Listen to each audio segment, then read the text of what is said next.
Hi, sweet beans. Welcome back to Wild Geese. I'm your host, Anna.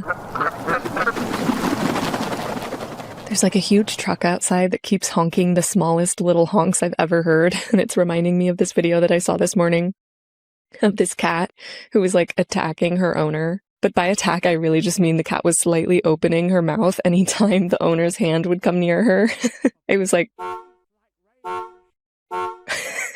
Okay, 2 episodes ago, I was talking about self-respect as a decision-making framework, not a feeling. And really, I was talking about that as it relates to romantic relationships. But it's been on my mind ever since I heard that little phrase. And I want to expand on what that looks like in our creative lives. Because of course, our creative lives and our romantic lives are deeply connected. They're one and the same. They're both relational, even if your creative practice is largely solitary. Like whatever insecurities pop up in your romantic life will also rear their heads while you're making art. And I remember a few weeks ago, I was reflecting on the insecurities that I was feeling with sharing my work online and like the avoidance that was coming up because of that. And as I thought about it, I was like, oh, I'm afraid of heartbreak. Like I've fallen in love with what I'm doing here. And if that is taken away from me for whatever reason, either the love itself or the thing that I'm doing, I would be heartbroken. And that same fear comes up when I'm falling in love with a person. So along the same thread, when I first heard self-respect as a decision-making framework, I could see that applied to romantic relationships, or really relationships at large. And I could see how it has applied to my creative life. And there's a James Baldwin quote that says, "The role of the lover is exactly the same as the role of the artist. If I love you, I must make you aware of the things you do not see." And I love this quote because one particular thread of this conversation that is really interesting to me right now that we'll talk about is the agency that it takes to step into the role of seer, not just seen. We're going to get into some art history that I have been finding really interesting along those lines lately. We're going to talk about what it really means to move beyond the role of like the muse and into the role of the maker. And one thing that has really been helping me to do just that is a platform called Sublime, the sponsor of today's episode. Sublime is my favorite creative thinking tool. I've been using it to digital garden and brainstorm projects and episodes since I found it last June. They're a small, independent, female-founded company that I'm happy to stand behind. And I actually did a full episode that was like a behind the scenes of my process with Sublime called How to Manage Multiple Interests and Actually Create Something. So if you want the full scoop, definitely go check that out. But basically, Sublime allows me to take anything that moves me and save it all in one place. So this could be PDFs, movies, books, YouTube videos, images, whatever it is, you could save it onto Sublime and sort them into collections. These collections then become brainstorming spaces for different ideas that I might want to expand on later. So whether it's a YouTube video, an essay, a script, any project that might be just tumbling around in my head is given a container on Sublime. But what really stands out to me about Sublime and makes it really valuable to my process is its communal search engine and related ideas feature. Whether I'm popping a question or an idea into the search bar on Sublime or saving something from another place on the internet, Sublime will pull related cards from across the platform to help me sharpen my focus and continue down that rabbit hole. So say I'm working on a creative project and I'm in the beginning stages, I might only have a very general idea of a direction that I want to go in.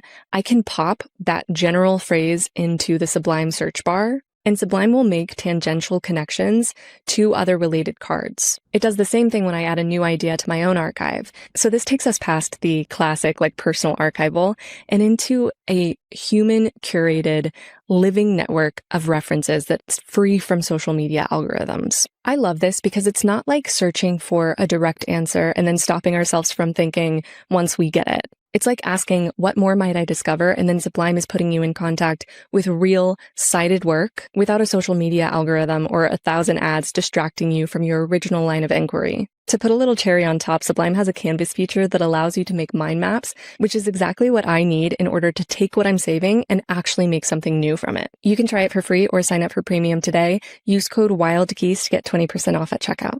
And Sublime's related card feature actually helped me find an essay that I read months and months and months ago. I'm pretty sure I quoted this on an episode of Wild Geese back in February of last year.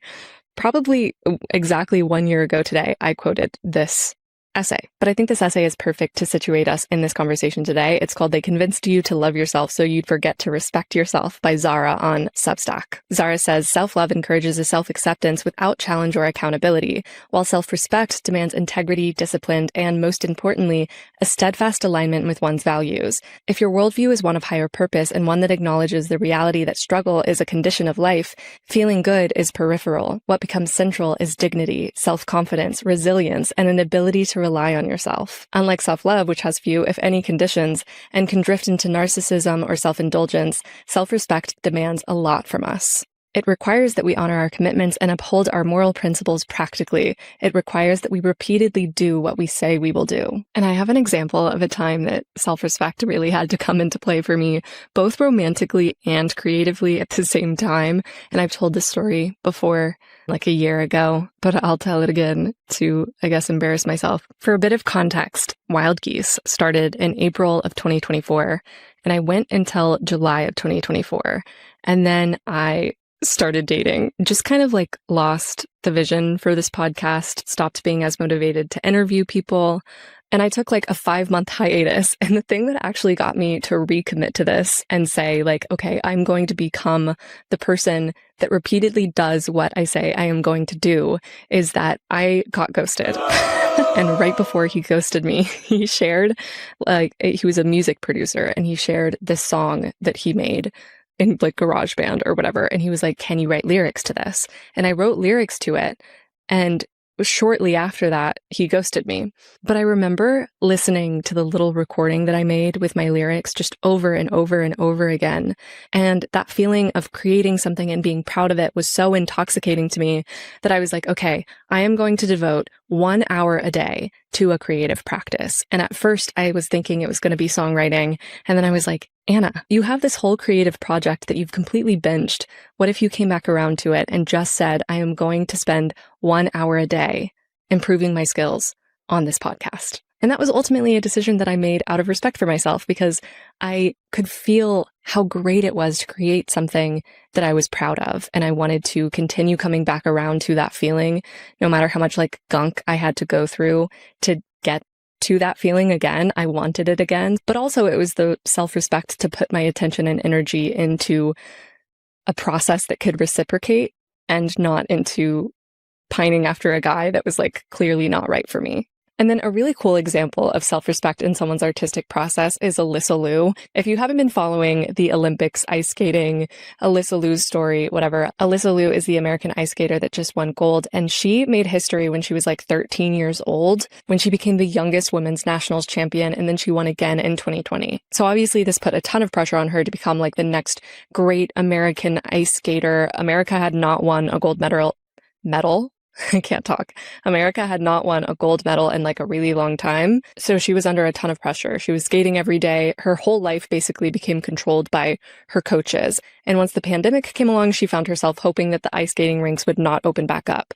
So after the Beijing Olympics, where she won 6th place, I believe, she retired from ice skating. She left it behind completely and just went and lived her life, had fun, gave herself a childhood. When she was ready, she finally started skating again, but this time it was for herself. She kept it like completely secret for a while until she was ready to go back to her coaches and say, I want to do this again, but I'm going to do it on my own terms. I'm going to have creative control. I'm going to skate to the music that I want to skate to. She's been quoted saying, no one's going to starve me. And she was like, I don't care about winning. I want to come back and do this because I love doing it and no one's going to steal that from me. And then she ends up winning. And watching her do this was so astounding for so many of us, because even outside of competitive sports, there are so many forces that are like, here's the right way to do things. Here's how to be the best at what you do, blah, blah, blah. And it takes real self-respect to say, okay, there's something about that doesn't feel right to me. Something is missing and I'm not sure what it is, but I'm willing to disappoint some people in order to not disappoint myself.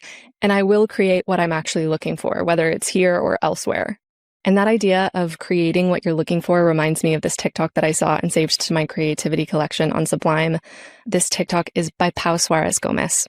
Maybe we are here to create what we are seeking. What you're drawn to is unique. It's not what everybody else is drawn to. What moves you is not what moves everyone else. And I think when we're out in the world and we inch towards an urgency or eagerness to overflow or to receive an overflow, whether that be from a teacher or a peer or a mystical stranger that has wisdom to share. I think sometimes that can bring about a feeling, maybe like the same kind of feeling that you feel at a concert, where the hairs on your arms stand up and you, for a moment, feel so close to the artist and those who also love the same artist. And I think about how the artist who created that music was searching for a feeling. And ultimately, I think maybe they were searching for the feeling that they would feel to create that song. And in creating it, and then in sharing it with the world, it became something that many people were looking for. But before that artist could create that song, they had to feel what it was like to live in a world without that song, which ultimately led them to create that song. When you go out into the world, when you feel close to the answer, what if it's because the answer already lives within you and life is like a game of hot and cold? And when you're getting warmer, you can feel it. To find a way to exist in the world that feels truly authentic and satisfying and fulfilling. All of us want that. And I really do think that we all have this internal guidance system taking us there. And I think it can be really easy to use that guidance system to bring you to people, places, and things that you think are going to reveal the answer to you, when really the answer is inside of you, and your internal guidance system is like the map that you get to use on your way. And you get to document with a big red X. I like it here. I want to come back. So creating what you're seeking, following your own internal guidance system, that idea is so liberating and beautiful, and I feel like I see examples of it playing out around me all the time. And I know that it's a privilege to have the agency to decide for yourself where you're going to go, what you're going to do, who you're going to do it with, what you're going to make, who you're going to make it for, to put that X marks the spot on your desire and then to return there. Those are all decisions that it's a privilege to make. And I started listening to this audiobook called Women in the Picture, What Culture Does with Female Bodies by the art historian Catherine McCormick. And the book basically charts the history and tangled roots of some of the archetypes that limit the complexity of women's experience in art. So she starts with Venus, which still permeates Western culture as like the ideal vision of beauty and ideal womanhood, all the way to images of women as monsters and everything in between, maidens, wives, mothers, that sort of thing. And then she provides examples of women breaking out of these archetypes to create a picture of the world that actually includes them in all of their complexities, their fullness, their messiness. It's a fascinating read, and I definitely recommend checking it out. I also feel like it was interesting to read it right now. I've been talking to a lot of people lately who feel like the misogyny of the world is like reaching a fever pitch, and it's really difficult to move through. In this book, while it can feel heavy to dive into the historical context of misogyny in art, it really feels like having this information is like a tool almost to break out of cages that patriarchy has put us in. And Catherine says, historically speaking, women have not been allowed to look, held back from studying and entry into the professional sphere. They were not allowed to look at books nor at the world. More specifically, they weren't allowed to look at the world of men, in case they found something that they wanted to challenge. This restriction also meant that women have historically been excluded from looking at bodies, either as doctors or as artists. This privilege not only gave men near total control over the way women's bodies worked, but also over the way women's bodies have appeared in everything from paintings and sculptures to medical textbooks, cinema, and political cartoons. And these representations are not necessarily reflective of the myriad ways in which women see themselves. She goes on to say, while there is no shortage of pictures of women on the walls of the National Gallery, in a collection of 2,300 paintings, only 21 of them are actually by women. And obviously, that's not just an issue at the National Gallery. In 2019, the Freelance Foundation annual report on gender disparity in the creative arts sector found that 68% of artists represented by London's top commercial galleries were men, and only 3% of the top grossing works at contemporary art auction were by women. This is despite the fact that women take up more than 2/3 of places on creative arts and design courses in higher education.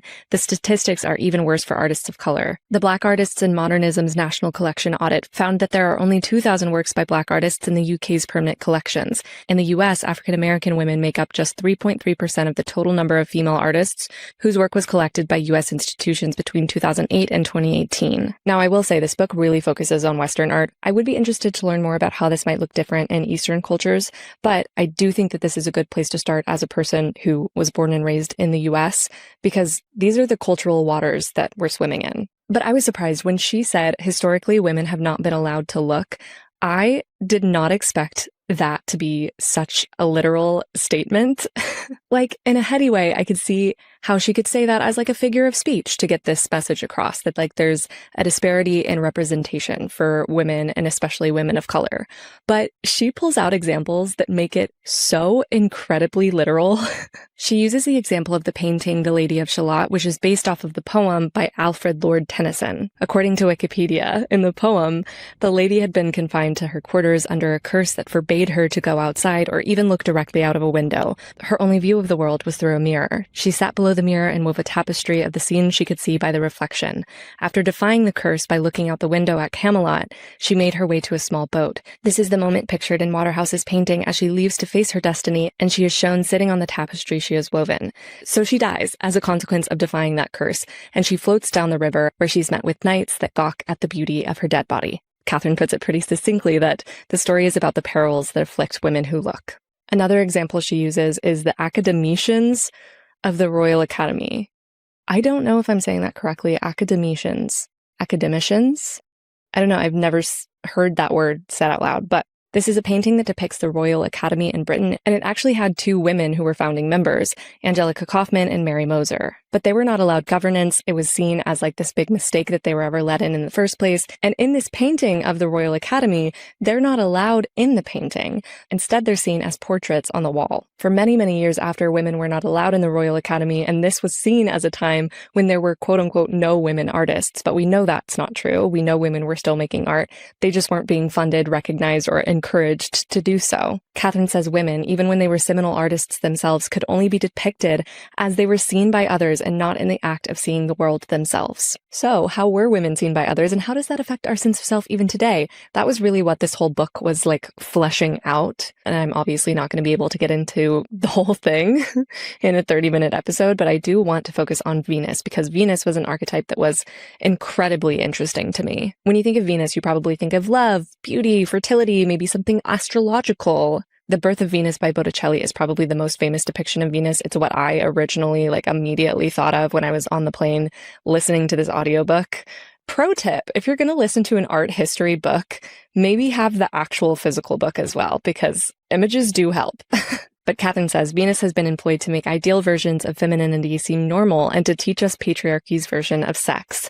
She inspired the internalized fantasy of what womanhood should look like. So the Birth of Venus and the Cnidian Aphrodite provided a foundation for all of the other images of Venus that came after them. And there are tons. Andy Warhol, Lady Gaga, Beyonce, you name it, they've all incorporated Venus into their work. But also even in advertising, it's everywhere. You think of Gillette's Venus, razor brand, and they have that jingle that says, "I'm your Venus, I'm your fire, your desire." But the actual birth of Venus is really interesting to think about beyond just the painting. Catherine says, it wasn't a sweetly perfumed seafoam surfing story, but something much more violent.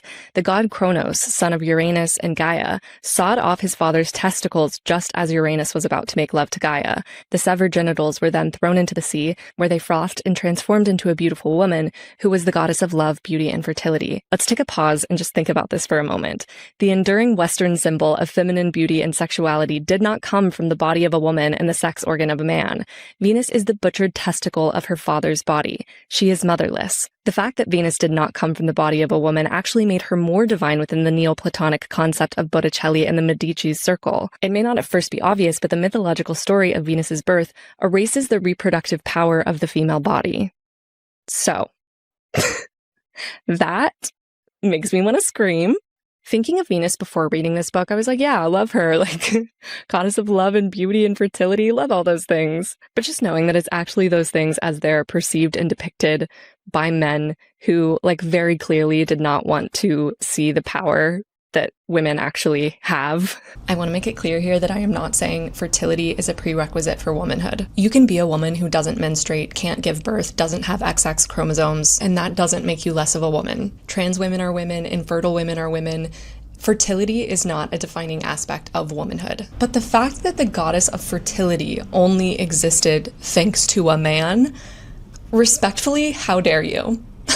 I just think it's so easy to look at beautiful paintings by legitimately great artists and think it's a celebration of women's beauty and sexuality and power, but they're actually depictions of women that ignore women completely and then launch us into this world in which the only way to be like gender conforming as a woman is to change your body. Wait, hi, I'm editing this episode and I wanted to show you something. So the last thing I said about the only way to be gender conforming as a woman is to change your body, as I was editing, I was like, okay, I feel like I need to expand on this thought a little bit because it just like immediately moved on. So I just took exactly what I said and put it in the search bar on Sublime. And the very first thing that popped up was this screenshot from a TikTok that says, having a female body is all about how well you can make your body not seem human at all. Have no smell, no hair, none of your natural color. Don't be at your natural weight. We're expected to smell and taste like gardens or worse, concepts, fragrances, lotions, washes with scents called falling in love or on a date. Women are not supposed to be human. We're supposed to be ideas, concepts. Okay, so that was the first image that popped up. But then if I go over to collections, I can see all of the different collections that other people have created. And a lot of them are about feminism. I see one on trans rights, but then there's one that's titled Seeing and Being Seen as a Woman. So I clicked on that because I was like, damn, that's like so in line with what we're talking about. And it's got all of these essays that I can use for further reading on this subject. And so I just wanted to call that out because I'm still getting a lot of DMs that are like, how do you find the next thing that you want to read? And like, that's how I do it. I plugged in my own thought into the search bar and then it led me directly to further reading on the subject. I've also had a lot of you ask me to put all of the memes and the things that are popping up on the screen into one place, like a Pinterest board. I'm not going to do it on Pinterest. I'm going to put it into a Sublime collection and I'm going to have that in the episode description.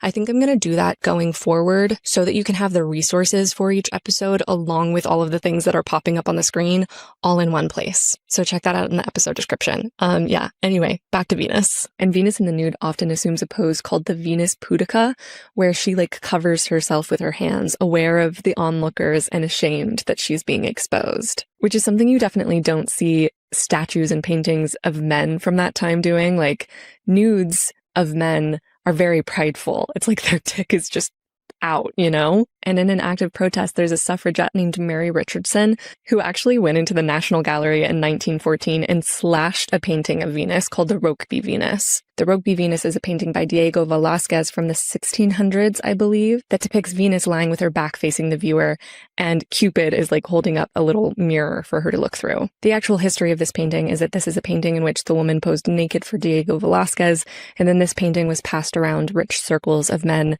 as like a status symbol. But people were very angry at Mary for vandalizing the painting, even though she was doing that in order to protest the brutal treatment of imprisoned suffragettes at that time. As Catherine puts it, in her assault on Venus, Mary Richard wanted to highlight the hypocrisy that a picture of a nude woman demanded more respect than the actual bodies of half the population.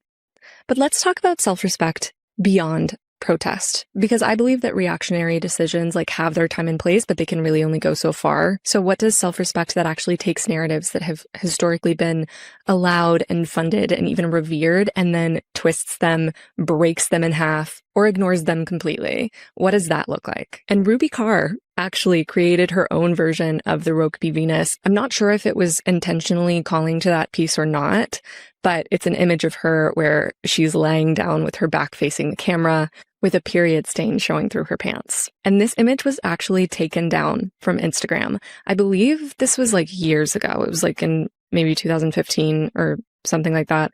I don't know. It was a while ago at this point, but interesting what gets censored, because it's not necessarily the exposure of women's bodies that gets censored, but it's like the actual bodily realities of bodies. that's like offensive. She said she wasn't trying to be provocative though. She was just trying to demystify all of the taboos that surround menstruation. Another example is Susan Laurie Park's play Venus, which is a reimagining of the life of Sarah Bartman, a khoi woman who was exhibited as an attraction in a freak show in 19th century Europe under the name Hottentot Venus. She had steatopygia, which is a body type that basically means you have a large butt and thighs. And this was considered to be physically remarkable, and people would pay to come and gawp at her body. After her death, her brain and genitals were put on display in a museum in Paris until the 1970s. Catherine says, where the white sculpted Venus, beloved by aroused soldiers and horny grand tourists, is a body in which we dispel anything remotely real about the female body, the Hottentot Venus was presented as a body of physical excess, one that overspilled with everything that was repressed in the white marble goddess. They saw her body as a symptom of deviance and hypersexuality. So I read Susan Laurie Parks' play about this in college in my feminism and theater class. It's a reimagining of Sarah Bartman's life, and it breaks a lot of like structural storytelling conventions that are kind of seen as inherently patriarchal in the world of theater. It's very interesting. I won't get into all of that right now, but Susan Laurie Parks says most of it's fabricated. It's questioning the history of history. It embraces the unrecorded truth, which I think if you hear Sarah Bartman's story and it disturbs you and like sticks with you, I think it is in and of itself an act of self-respect to take that feeling and sit with it and create something in which you can give her a voice. So I just think that's a great example of self-respect in the creation process. I feel like I'm only scratching the surface here, and if you are a visual artist, I highly recommend this book, even if you're not a visual artist. I personally just think it's a really empowering thing to understand the context behind images that have informed culture for such a long time. And I know the examples I've used of self-respect in the creation process were pretty directly contending with and in response to the disrespect of patriarchal art.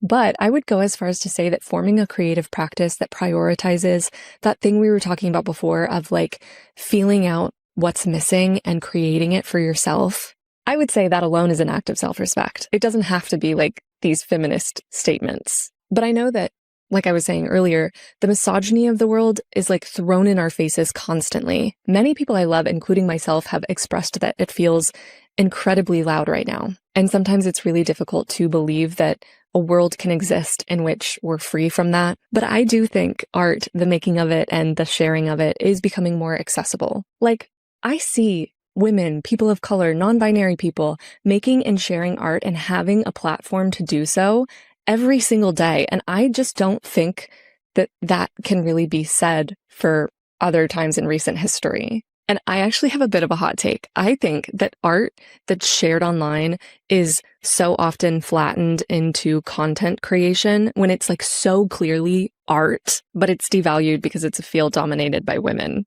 And like, yes, sometimes it is just empty consumerism, but I would say that's also sometimes true of commissioned quote unquote high art. And this whole conversation is making me think of this piece by Joy Sullivan from In This New Life, Instructions for Traveling West. And this is what it says. There's a tree outside my window that taps the glass with her ancient hands. At night, I imagine her stroking my face. I chose this house because it has a fireplace to burn off bad days. In the sitting room, there's a built-in hutch, awkward as a stubbed toe. It's her ugliness that I love.